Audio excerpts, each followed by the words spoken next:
Salut tout le monde et bienvenue au Balado, le podcast. Mon nom est Joey Alfieri, ici avec vous pour une autre semaine. And Joey Alfieri here with another episode of the podcast, and the road trips just keep on coming. We've got a third in a row as the Montreal Alouettes travel to Hamilton to take on the Tiger Cats. The Alouettes leave on Thursday afternoon. We'll arrive in Hamilton sometime around or just before 4 p.m. And then we'll take on the Ticats on Friday night.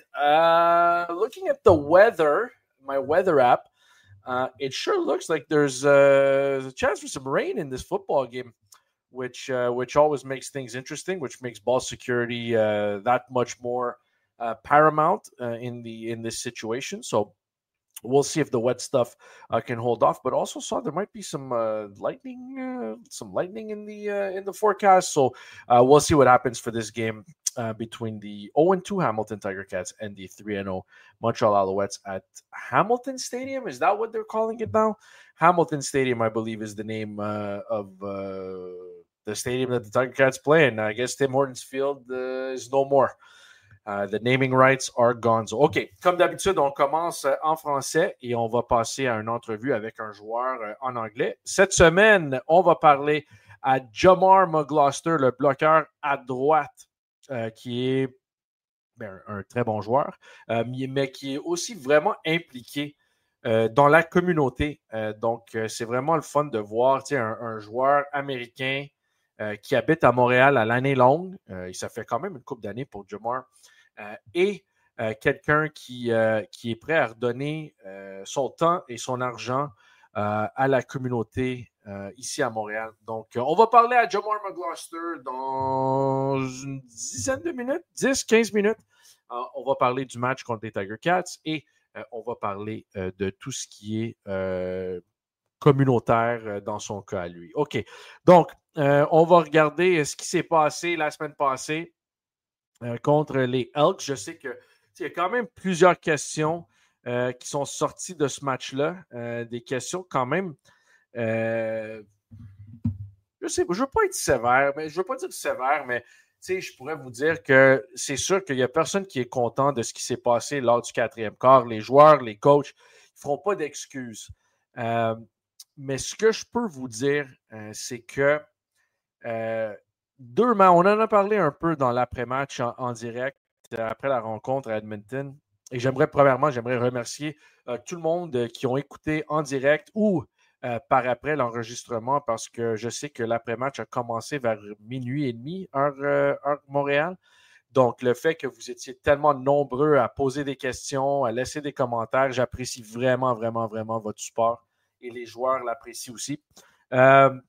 Mais ce que je peux vous dire, c'est que il n'y a personne qui est content du fait qu'on a accordé 14 points tard dans cette rencontre-là.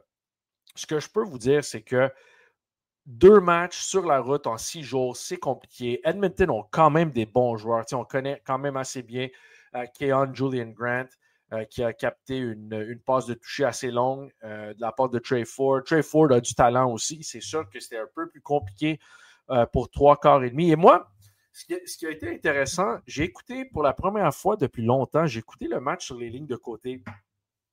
Et c'est sûr que t'en manques. J'ai réécouté le match pendant la fin de semaine. Et c'est sûr qu'il y a des choses, quand tu es sur le terrain, il y a des choses que tu ne reconnais pas, que tu ne reconnais pas en temps réel. Là, il y a aussi des belles performances que tu es en mesure de voir. Et ce que je peux vous dire, c'est que la défensive des Alouettes, on en a parlé l'an passé, là, la semaine passée, excuse-moi, j'arrête pas de dire l'an passé, la semaine passée, et je trouve qu'il y a un niveau physique dont joue cette défensive, et je l'ai remarqué, c'est sûr que tu le remarques de la galerie de presse, là, c'est sûr, 100% sûr et certain, mais du niveau de terrain, là, mais pas à peu près. Ça cogne fort, et je pense que c'est la manière qu'ils ont joué. Ils ont, la majorité de la rencontre, ils ont été en mesure de garder Trey Ford dans la pochette, ce qui a été impressionnant. Mais c'est sûr qu'il y avait le toucher de Trey Ford, c'est un toucher de quinzaine de verges, je ne me trompe pas, 12-15 verges, une affaire de même. Mais c'est sûr que ces jeux-là vont arriver. Mais Trey Ford, il a quand même, pendant 3 quarts et demi, là, il n'a pas nécessairement fait grand-chose. Il n'a pas vraiment fait mal aux Alouettes. Donc, je pense que pour 3 quarts et demi, la défensive a vraiment bien joué. Et je l'ai mentionné sur l'après-match, mais ce qui a été vraiment intéressant, je regardais les statistiques en début de 4e quart, et je pense qu'avec 7 ou 8 minutes à faire au match, les Alouettes avaient accordé plus de verges au sol que par la passe, ce qui est fou. Je sais qu'ils n'ont pas défendu la course. On a parlé beaucoup la semaine passée. La défensive contre la course a été vraiment bonne les 2 premières semaines. C'est sûr que Edmonton, avec leur demi-offensif, Justin Rankin, lui qui est sorti avec une blessure notamment, mais c'est sûr qu'ils ont accordé beaucoup de verges au sol. Mais ce que je peux vous dire, c'est que quand même, quand on arrive à un niveau pas mal égal entre les verges au sol et les verges par la passe, c'est que la défensive ferait vraiment du gros boulot. Donc, Trey Ford, 3 courses, 31 verges. Plus longue course, 18 verges. C'est quand même, c'est pas fou non plus. Donc, je trouve que la défensive des Alouettes a quand même bien joué pendant 3 quarts et demi, et c'est sûr que ça a mal viré en fin de rencontre. Ça n'aurait jamais dû être un match avec 10 points d'écart.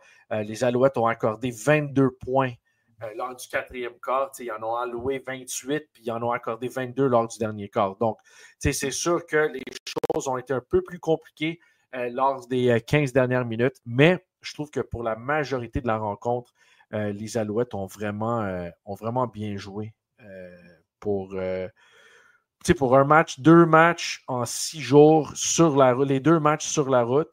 C'est sûr que ça aurait pu être beaucoup plus compliqué. Les Hawks avaient leur semaine de congé avant. Donc, je trouve que quand même, je sais qu'on ne peut pas effacer le dernier quart, mais si on regarde juste la situation dont les Alouettes se retrouvait avec Davis Alexander qui est sorti tôt lors du 3e quart, le fait qu'on a rentré un quart substitut, même s'il est quand même très bon, McLeod Bethel-Thompson, c'est sûr que c'était un peu plus compliqué.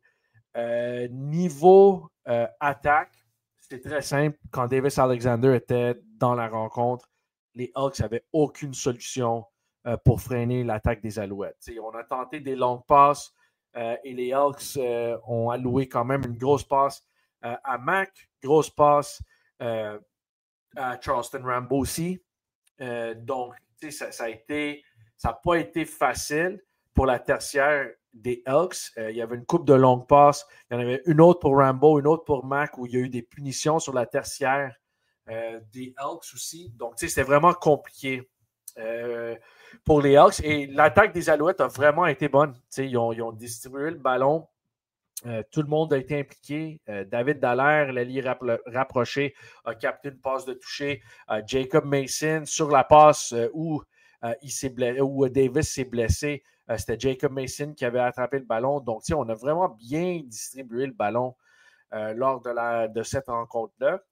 Et je trouve juste que les Hawks étaient vraiment en défensive.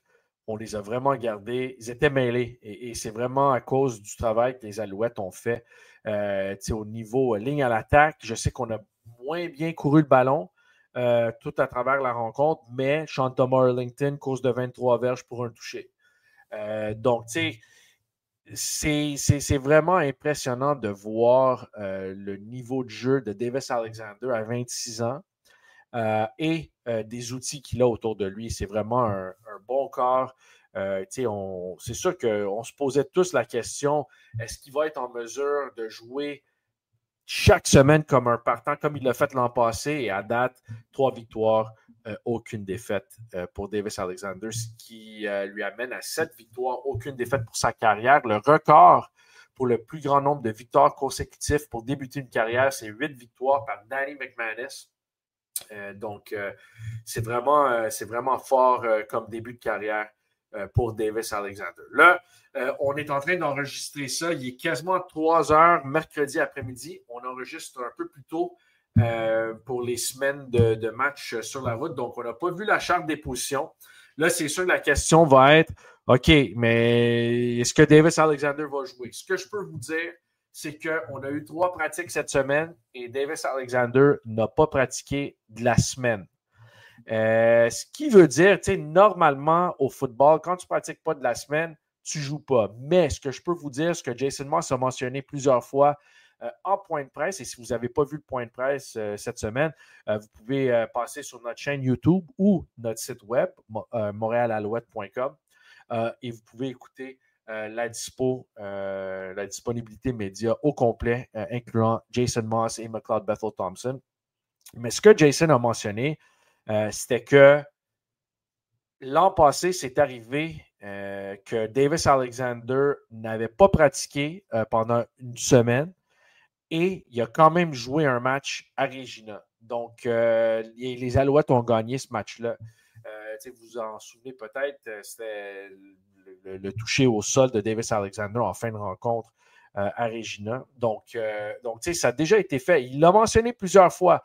Donc, il y a des possibilités que même s'il ne pratique pas, que Davis Alexander serait en mesure de jouer ce match-là. Là, il y a beaucoup de personnes qui m'envoient des messages sur X pour me dire « Ah non, pas besoin de le faire jouer. Bethel Thompson est bon. » Je suis entièrement d'accord avec vous autres. Bethel Thompson, très bon. Mais Davis Alexander, c'est un compétiteur. Et s'il peut jouer, il va jouer. C'est sûr que ce gars-là va vouloir jouer. Oui, je sais que les Alouettes ont 3 victoires, aucune défaite. Je sais que les Tiger Cats n'ont aucune victoire pour débuter la saison. Mais c'est un gros match parce que c'est un match, c'est un affrontement de la division Est. Et on ne sait jamais. Les Tiger Cats, en fin d'année, l'an passé, ils n'ont pas fait des séries, mais ils ont vraiment poussé pour une place en série. Ils ont mieux joué en deuxième moitié de saison. Donc, on ne sait jamais si ces joueurs-là vont être en mesure de rattraper une autre équipe comme les Alouettes. On ne sait pas ce qui peut arriver. Donc, les affrontements dans la division Est, c'est sûr que c'est des matchs à 4 points. Ça a pris 3 semaines, mais une autre équipe dans l'Est a finalement gagné la semaine passée. C'est le Rouge et Noir qui ont battu les Stampeders à Calgary. Pas nécessairement le match le plus beau à voir. C'est sûr qu'il y avait beaucoup de pluie à Calgary qui a compliqué les choses. Mais le Rouge et Noir ont gagné. Ils ont une victoire, 2 défaites. Et ils se retrouvent en deuxième place dans la division Est. 2 victoires en arrière des Alouettes. Et les Alouettes ont l'avantage parce qu'ils ont battu les Rouges et Noirs, le Rouge et Noir il y a 2 semaines. Donc, c'est 2 matchs et demi d'avance déjà après 3 semaines pour les Alouettes. Mais ces matchs-là sont très importants. Donc, si McLeod Bethel Thompson doit jouer, selon moi, c'est très correct. Il a connu une très bonne semaine de pratique. Il a vraiment, vraiment bien joué en fin de rencontre contre les Elks. Il m'avait mentionné que ça pouvait être plus compliqué que ça parce qu'il dit l'attaque de Jason Moss, pas facile à apprendre. Et lui, si on se souvient très bien, il a joué un quart et quelques minutes lors des matchs hors concours parce que Davis Alexander, lors du premier match, a joué la première demi. Bethel Thompson a joué le 3e quart, puis il a fini une séquence à l'attaque en fin de 3e quart, début de 4e quart. Et c'est James Morgan, Nathan Sénécal qui ont fini cette rencontre-là. Donc, et le deuxième match hors concours, il n'a pas joué. Il n'a pas été en uniforme pour les Alouettes, Bethel Thompson. Donc, c'est sûr qu'il n'y a pas eu beaucoup de répétitions, mais je trouve pour un gars qui a joué un quart depuis l'an passé, quand même bien performé. Il a quand même bien performé lors de la rencontre contre les Elks. C'est sûr que les Alouettes ont perdu un peu le momentum, beaucoup de two and out, comme Bethel Thompson avait mentionné en point de presse un peu plus tôt cette semaine. Mais je trouve qu'ils ont quand même bien performé en tant qu'attaque. Il a fini 6-8 pour 77 verges. Donc, pas nécessairement beaucoup de passes dans les zones profondes. Mais quand même, il a complété beaucoup de ses passes. Il y a les passes qu'il a décochées. Donc, si c'est McLeod Bethel Thompson qui doit jouer, c'est pas nécessairement la fin du monde parce que, selon moi, c'est le meilleur corps substitut de la Ligue canadienne de football. Et on l'a vu tout au long de sa carrière. Il a 36 ans. Il a gagné une coupe Grey comme partant avec les Argos il y a une couple d'années. Il a été backup pour une autre Coupe Grey. Donc, tu sais, c'est quand même un gars avec beaucoup, beaucoup d'expérience. C'est un joueur qui va avoir 37 ans au mois de juillet. Donc, tu sais, c'est sûr et certain que McLeod Bethel-Thompson, si c'est lui qui va jouer ce match-là contre les Tiger Cats, il va être prêt. Et je ne sais pas si, je sais qu'il n'y a pas beaucoup de monde à Montréal qui suivent nécessairement les Elks de semaine en semaine, mais l'an passé, il y avait un corps arrière dans la Ligue canadienne de football qui avait plus de passes de toucher que McLeod Bethel-Thompson. Bethel-Thompson en avait 24 et Bo Levi Mitchell en avait 32. Donc, il a quand même connu une bonne saison. Je pense qu'il y avait comme 11 interceptions, si je ne me trompe pas. Donc, 24 passes de toucher et 11 interceptions. C'est quand même très, très bon. Donc, on a confiance en McLeod Bethel-Thompson. C'est pour ça qu'on est allé le chercher. Et c'est ça, c'est bien ça. C'est 24 passes de toucher, 11 interceptions seulement et 3748 verges par la passe en 16 matchs pour Bethel-Thompson. Donc, il a raté 2 rencontres quand Trey Ford a joué en fin d'année. Et s'il aurait joué ces 2 matchs-là, je pourrais vous dire qu'il aurait dépassé les 25 passes de toucher, fort probablement, et les 4000 verges par la passe. Donc, si Bethel-Thompson doit jouer, ce n'est pas la fin du monde. C'est quand même un corps, comme on dit, avec beaucoup d'expérience, mais beaucoup de talent. Il sait lire les défensives adverses. Et c'est pas mal ça pour McLeod Bethel-Thompson. Donc, on va voir ce que ça donne.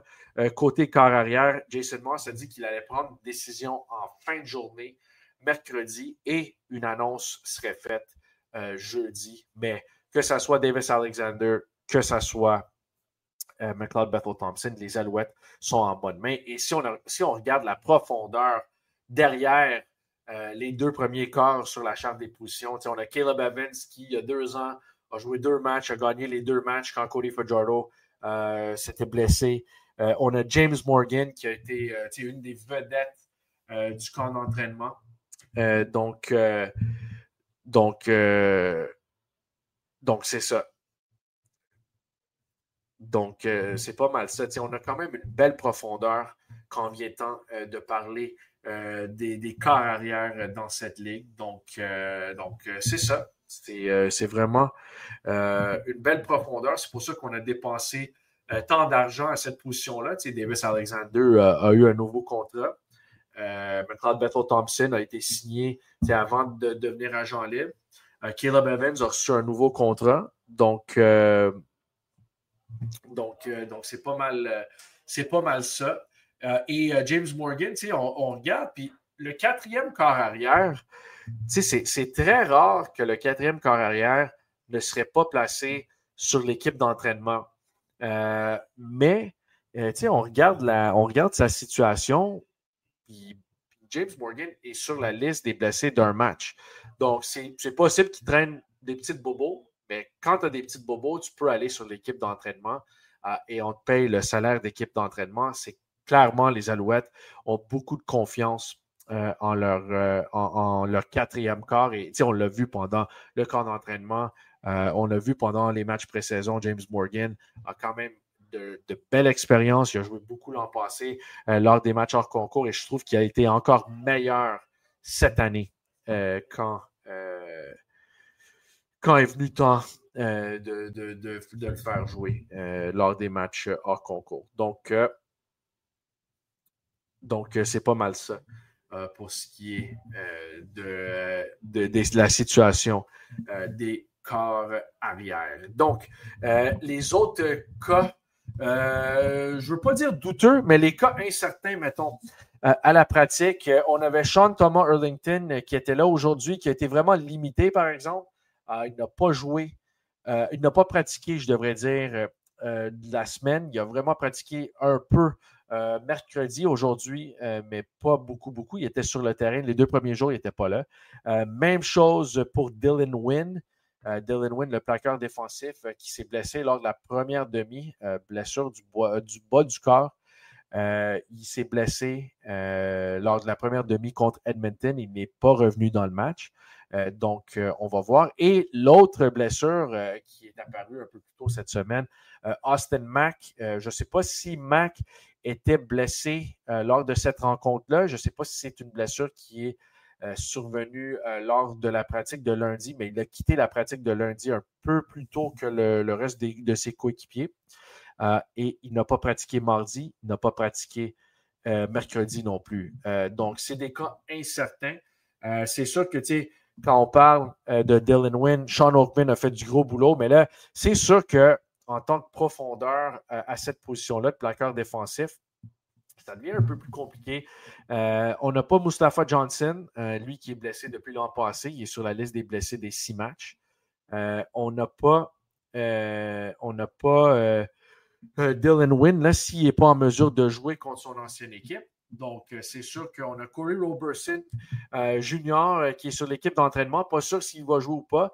Sean Oakman connaît tout un début de saison quand même. Vraiment, les 3 premiers matchs en tant qu'Alouette, c'est vraiment un très, très, très bon début. Et on a aussi Lual Uguak qui pourrait jouer en tant que plaqueur défensif. Donc, on va tester la profondeur et on va voir ce qui va arriver avec ce joueur-là. Jamar McGloster est arrivé. Notre producteur Sam va le brancher avec tous les beaux équipements. Et Jamar va nous parler assez bientôt. Donc, c'est pas mal ça. Côté blessure, si Mac n'est pas en mesure de jouer, comme avec Charleston Rambo il y a une couple d'années, couple d'années. J'arrête pas de dire une couple d'années, excusez-moi, une couple de semaines. Quand Charleston Rambo n'a pas été en mesure de jouer à Ottawa, on a utilisé James Letcher comme receveur de passe. Donc, est-ce que c'est ça qu'ils vont faire? Est-ce qu'il y a un autre receveur qui va jouer? Je ne sais pas. On va voir avec la charte des positions, mais on a Jalen Wayne en tant que réserviste sur l'équipe d'entraînement. Donc, c'est une bonne possibilité aussi. Ça pourrait être ça. Et côté demi-offensif, je pense qu'on a vu, si Thomas Erlington n'est pas en mesure de jouer, c'est sûr qu'il va falloir changer le ratio un tout petit peu. Mais ça a l'air que Josh Archibald revient de blessure, il va jouer son premier match. Il devrait jouer son premier match. Il a pratiqué toute la semaine. Si Archibald, un Canadien, un Québécois arrive, c'est sûr qu'on pourrait utiliser un Canadien ailleurs ou un Américain ailleurs, je devrais dire. Et si Sean Thomas Erlington n'est pas en mesure de jouer, c'est possible, mais c'est fort probable qu'on va utiliser Travis Tice et Stevie Scott, qui tous les deux ont pratiqué toute la semaine. Travis Tice n'a pas été en mesure de jouer. Il traînait une petite bobo. Je pense que c'est une blessure au cou, si je ne me trompe pas. Là, il a pratiqué tous les jours, il est en pleine santé. Donc, si Sean Thomas Erlington n'est pas en mesure de jouer, on devrait voir beaucoup plus de Travis Tice et on devrait voir beaucoup plus de Stevie Scott. Scott qui a joué la semaine passée. OK, on va passer en anglais et on va parler au bloqueur à droite des Alouettes de Montréal, Monsieur Jamar McGloster. Jamar, what's going on, man? What's going on? Appreciate you taking the time to do this.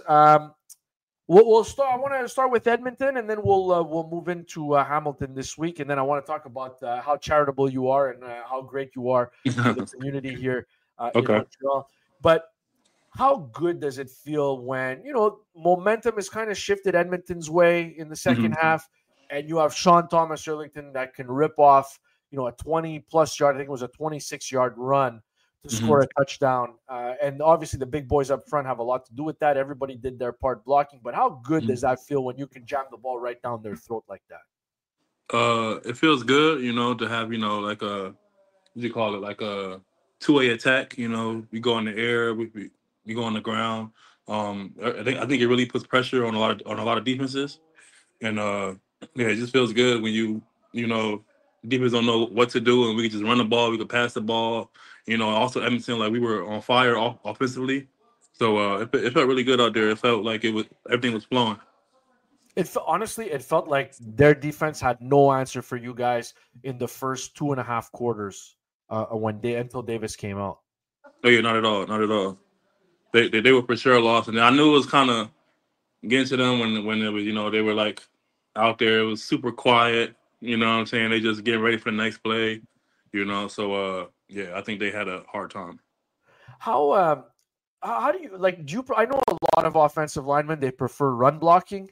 Mm-hmm. It's very rare that you'll find an old lineman that prefers pass blocking and hanging in there. But Mm-hmm. I'm just curious, like, where do you fit in there? Like, you like where you can go and flatten somebody and get on Uh, the run? Do you prefer? Because the thing to me is, like, you guys hung in there. You gave Davis and McLeod a lot of time to throw. Davis in particular with those long passes. I know Davis is good at extending plays, but you guys give him a mm-hmm. lot of time too. I'm just curious, like, where do you fall when it comes to run block? If I told you, hey, you can run block all game or you can pass Mm-hmm. block all game, which one do you prefer and why?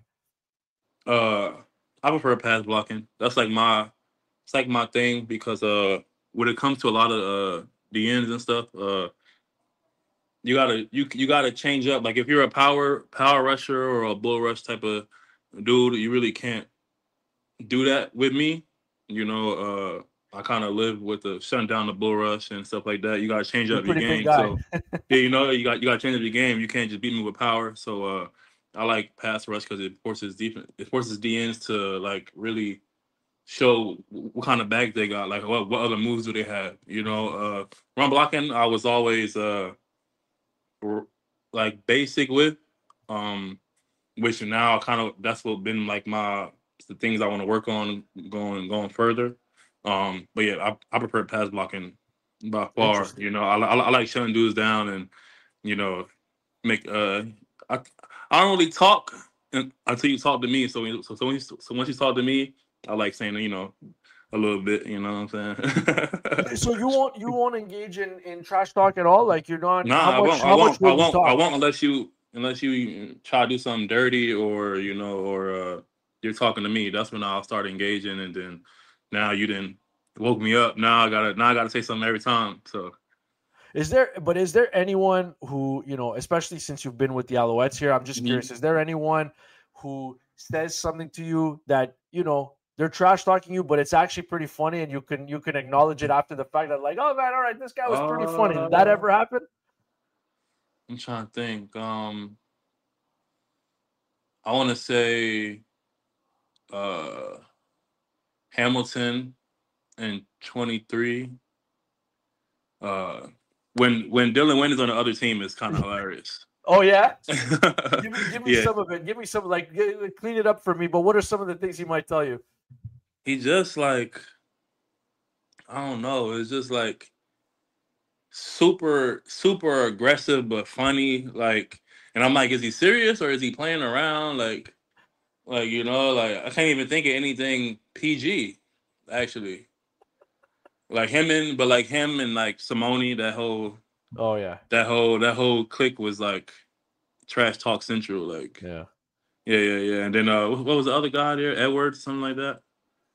Oh, Edwards, yeah. Oh, yeah, yeah, Yeah, yeah. yeah, yeah. The guy who pushed Austin Mack there, the Yeah, guy who yeah, swung at Austin exactly, Mack a exactly, couple years exactly. ago. That whole little defense was hilarious that year. They just kept talking, and then I remember like after the Eastern semifinal, like when we're doing victory, they were like, "Oh yeah, you guys can lose next week anyway." Da da da. Yeah, it was just I say that little clique. They got the best jokes. Yeah. How did that end in 2023? Did you guys lose the following week? I don't remember. No, I don't no, we think you did. didn't. We kind of I think painted the town red in Toronto, and they went to the Hamilton. that's right. Then you went and won. We took their locker room and we ended up winning in their Exactly. locker room Hey, exactly, at exactly. in Hamilton. Um, walk me through. We talked about it a little bit before. The attack or the balanced attack. It feels like this Hmm. year more than the previous 2 years, where there Hmm. is a little bit more of a balance. I know that you guys really ran the ball well week one. Hmm. You guys closed out the game running the ball in Ottawa. Hmm. Sean Thomas Erlington had the long run against Edmonton. I'm just Hmm. curious, like how much of an emphasis have you guys put this year on running the ball well and that opening up the pass for you guys? Because I'm sure it does. Um, yeah, we want to be known as just an offense that could do it all. So just being able to have great run fits and knowing what the defense is doing helps a lot with run blocking because We know what to do on certain blitzes and stuff like that. We could see it. We worked it all week. So just the certain techniques and certain ways of blocking different teams definitely helps us a lot. And it's definitely been a focus all through camp because we want to, we want to, what's the word I'm looking for? Like we here, you know what I'm saying? Yeah. We could do it all, you know what I'm saying? Mhm. Run, pass, it don't matter. We want to be dominant in both categories. As a whole team, we want to be dominant, So yeah, I feel like the run game this year, how it's looking is going really well. I think it's going to get better as time goes. So Yeah, I think Sean Thomas Ellington's is a great back. Speedy yeah, Scott the same thing, but I it's think just all one. I think all of our backs are just Yeah, perfect. I think it's like just like, and then and then also in pass pro they're yeah, amazing too. So you know what I'm yeah, saying, and they all could run any scheme. You want outside runs, anything. yeah, They all of them can run it. yeah. Now, I wanted to ask you about Tice because he's just like he had a 14-yard run against Ottawa late in the game, and I hmm think he broke like 6 tackles to get 14 yards. hmm Obviously, you don't see a lot of white guys at that position either. So it's No, just you don't. he's just he's not a tall guy, but he's kind of thick. But just hmm walk me through what you saw. The first time you saw him at practice, he seemed to adjust hmm pretty well, and like you watch him in the game, and this dude can play. Yeah. So it's crazy. So I think after Ottawa, well, even when he came onto the team, he was such a cool guy to be around. Um, Because and he then when came he to said, camp late. He yeah, he yeah, came in the second and then he week of said camp. he's from Kansas. I'm like, oh, I never met somebody from Kansas. So, yeah, cool dude. And then I wasn't there, but word on the grapevine was, how we had the basketball rim at camp and everything. There were make some friendly bets, play horse, stuff like that.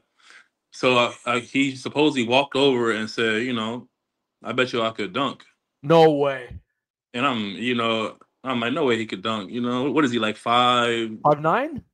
Yeah, something like that. Supposedly he took everybody's money. He did a 360 dunk. No. Well, that's the word in the grapevine. And then once he did that, everybody on the team was like, oh yeah, that's an athlete. But supposedly he did a 360 dunk on the 10-foot rim.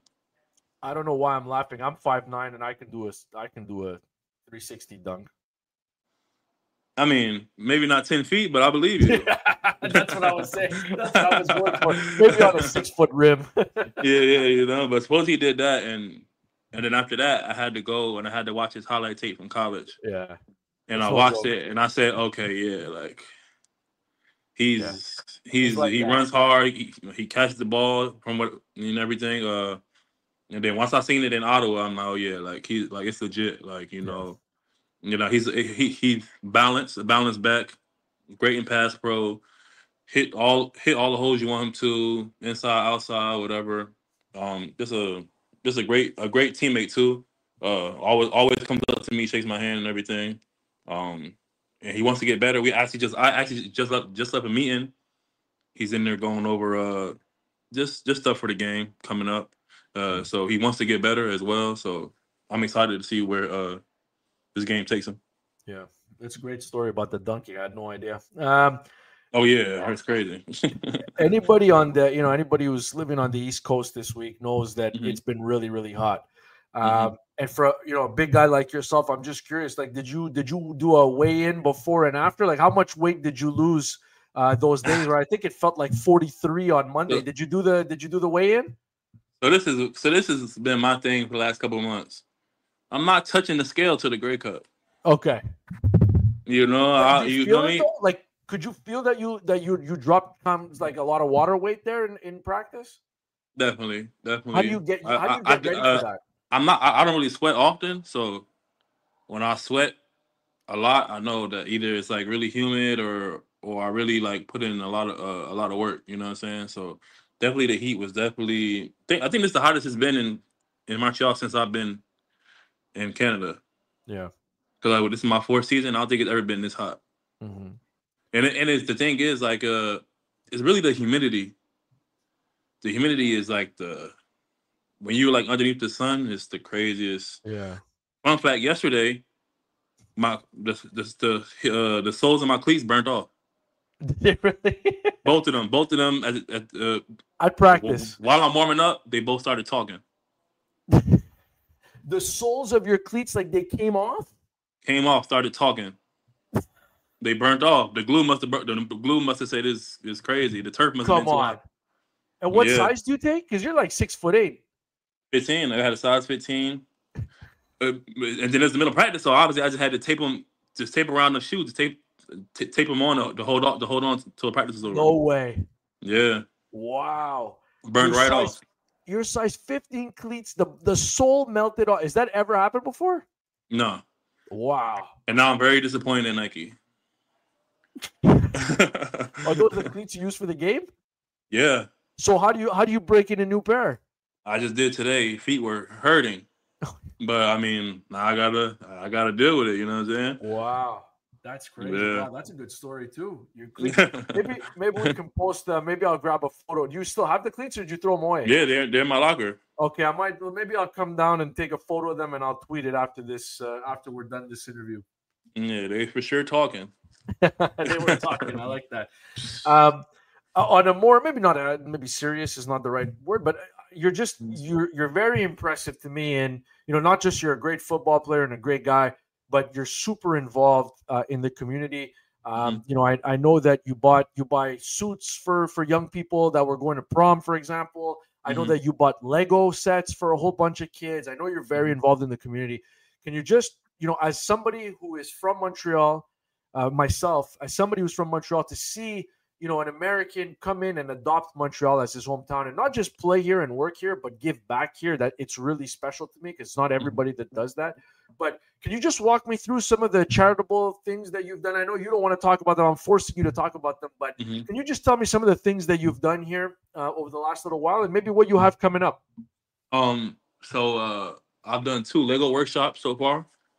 Me and my guy Wizzy, he does the morning detour on the radio every Friday morning.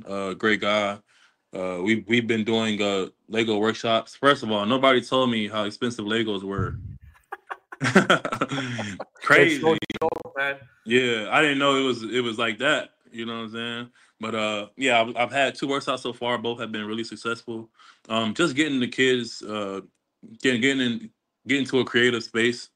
I haven't heard of anybody else like doing that, and so I was thinking of an initiative to, get kids from being outside, being on the corner, getting into trouble for a couple hours. Go ahead and get in a creative mindset. Build Legos. We have pizza. We have snacks there. Just being around other kids and just building Legos. And my guy Wizzy thought of it, and I said, let's make it happen. And we've had 2 so far. We've had the second one. The first one was really good. I bought the T-Rex. Yeah. It's like, I don't even know, 3,000 pieces or whatever. It's been 2 sessions, still hasn't finished. Wow. Yeah, it's ridiculous. But the kids love it. The T-Rex. What was the other one? The Shire. I think that's Lord of the Rings or whatever. Yeah. Yeah, the kids love building the Legos, and they just love being around each other, and it's just good to see. And it was something that I've been wanting to do in Montreal for a long time. And I'm glad I was able to do that recently. And today, I'm sending a kid off to the prom. I just bought his suit. It came in, so at 4:00 today, I'm gonna be there to see him and meet him for the first time because I bought it. They wrote essays, and I picked one, and he got his suit, but I wasn't there because we had a game. He already got his suit, but today I'm gonna be there to see him go off to prom. He got his fresh haircut today and everything, so we're gonna see how it all looks put together and everything, and he's gonna go to prom. Hopefully, he got to be the best dressed. Got to. Oh, 100%. Got to.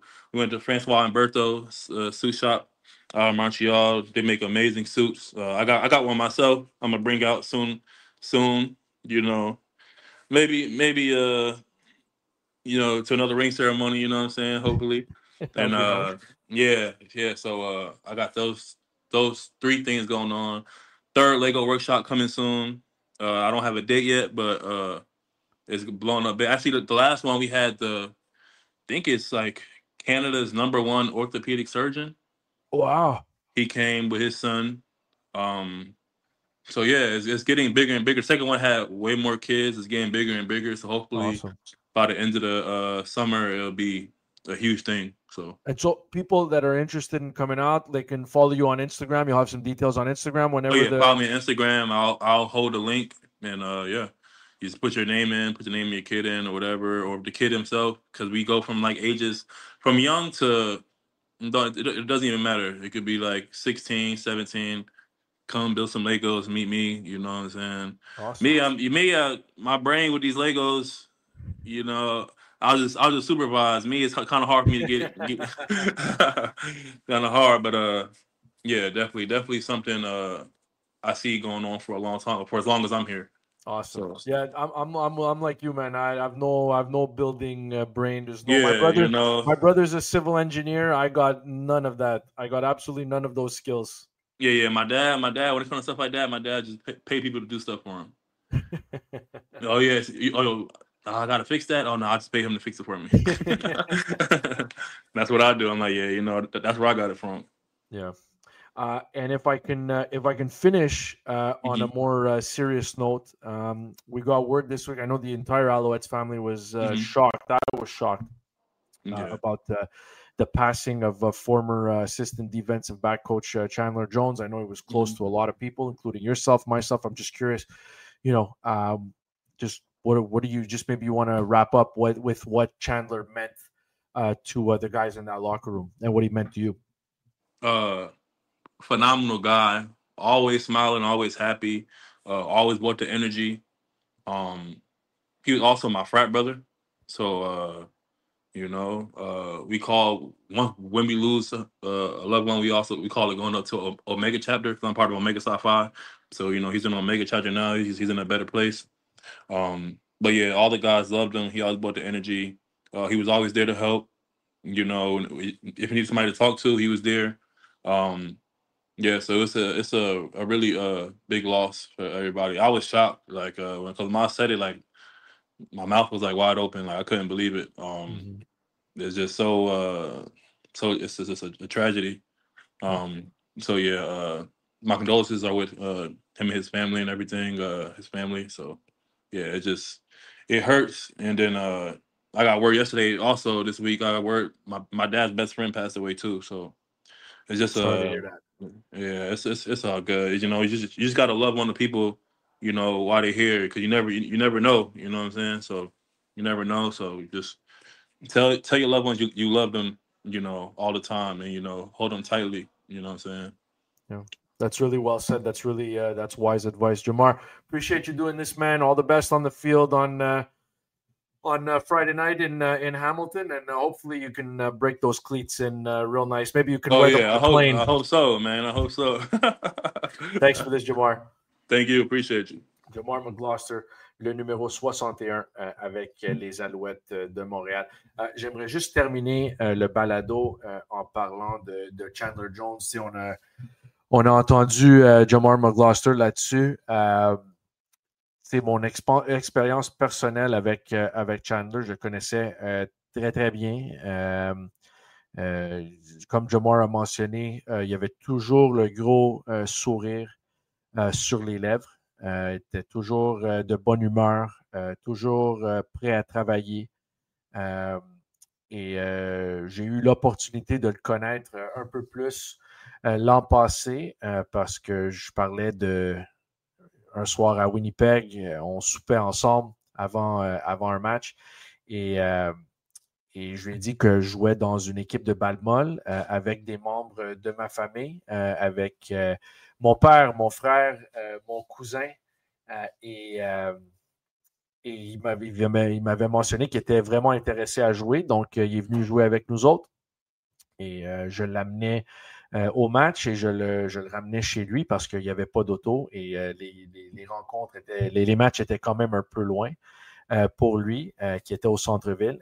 Donc, j'étais vraiment chanceux d'être en mesure d'apprendre plus sur son parcours, sur le genre d'homme qu'il était. Et je peux vous confirmer qu'il était vraiment une bonne personne. Une personne qui, comme j'ai mentionné avant, qui travaillait très fort tous les jours, mais qui avait toujours le sourire sur les lèvres. Donc, c'est sûr que pendant la saison morte, lui et l'équipe, ils ont pris la décision que c'était le temps de passer à autre chose. Mais il y a quand même, je pense que si vous me suivez sur Instagram, si vous suivez les joueurs des Alouettes et si vous suivez les Alouettes, sur Instagram, Facebook, Twitter, vous avez sûrement vu plusieurs joueurs et entraîneurs ont partagé la publication, l'annonce de décès de Chandler Jones. Donc, on offre nos plus sincères condoléances à sa famille et à ses proches parce que ça doit pas être facile et c'est jamais facile, mais quand tu perds un jeune homme comme ça à 33 ans, c'est sûr que ça fait beaucoup de peine.